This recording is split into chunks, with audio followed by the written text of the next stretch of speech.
feel like I get excited every time I see collard greens, y'all. Look at these greens. Ooh. Okay, so the first thing y'all want to do, get them greens and peel off some of the stem, okay? I don't take off all my stem because I still like a little stem in my greens, okay? Then you just gonna stack some of them like this, roll it up real tight, like that, okay? Then you just gonna cut them. How big or skinny or small you want them, just cut them just like this, okay? Now, I'm just going to show y'all how it's looking. This is how it's looking. And then I just separate them just like that, okay? So now we're going to wash them, okay? Wash them with some salt and apple cider vinegar. I forgot to add that, but it's not going to make your food salty. We're washing them, and you're going to wash all of that off, okay? We're getting all the dirt and grit off these greens.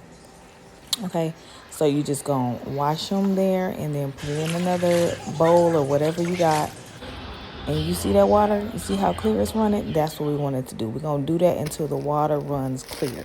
Okay, so I actually froze these greens a couple of weeks ago, and now I'm gonna cook them today. And I will not be thawing them out. I'm gonna cook them straight from the freezer, okay? So now I'm just dicing up an onion. And I'm just showing y'all how I'm doing that, okay? We're only going to use half of this onion.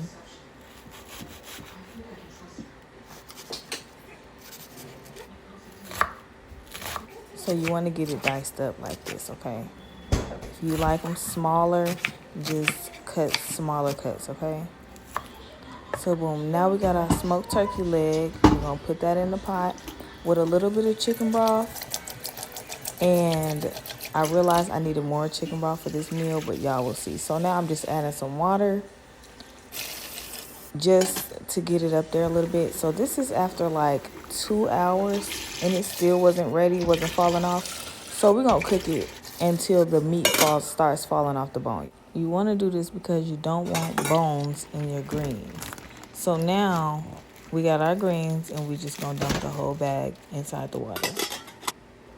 We're going to cook that for about 10 minutes so it can cook down, and that's how it's looking. So now we're going to add our onions, and then we're going to add our chicken broth and then seasoning. So I didn't have enough chicken broth, so I just started using water. So y'all make sure y'all get extra box of chicken broth. So that was just onion powder, black pepper, seasoning and all, or seasoning salt, onion powder, and then slap your mama, and then minced garlic. Okay, so we're just gonna use a little bit of vinegar. Y'all see that? That much vinegar. Now we're just gonna mix it up. Add our meat back to the pot, and then we just gonna add some water, okay? You wanna fill it up just to lift the greens up a little bit. Don't put too much water. Okay, so now we're just gonna add some better than bouillon, just about that much. And while that's cooking for about an hour and a half, I cut me up some tomatoes, cucumbers, and banana peppers. It's so fire with the greens, y'all. Now, do y'all see how these greens turned out? Now I'm just gonna add some crushed red pepper just because I like mine a little spicy. But y'all, make sure y'all cook it for about an hour and a half. Just so you can still have a bite on it, okay? Yes, baby, these greens was fire.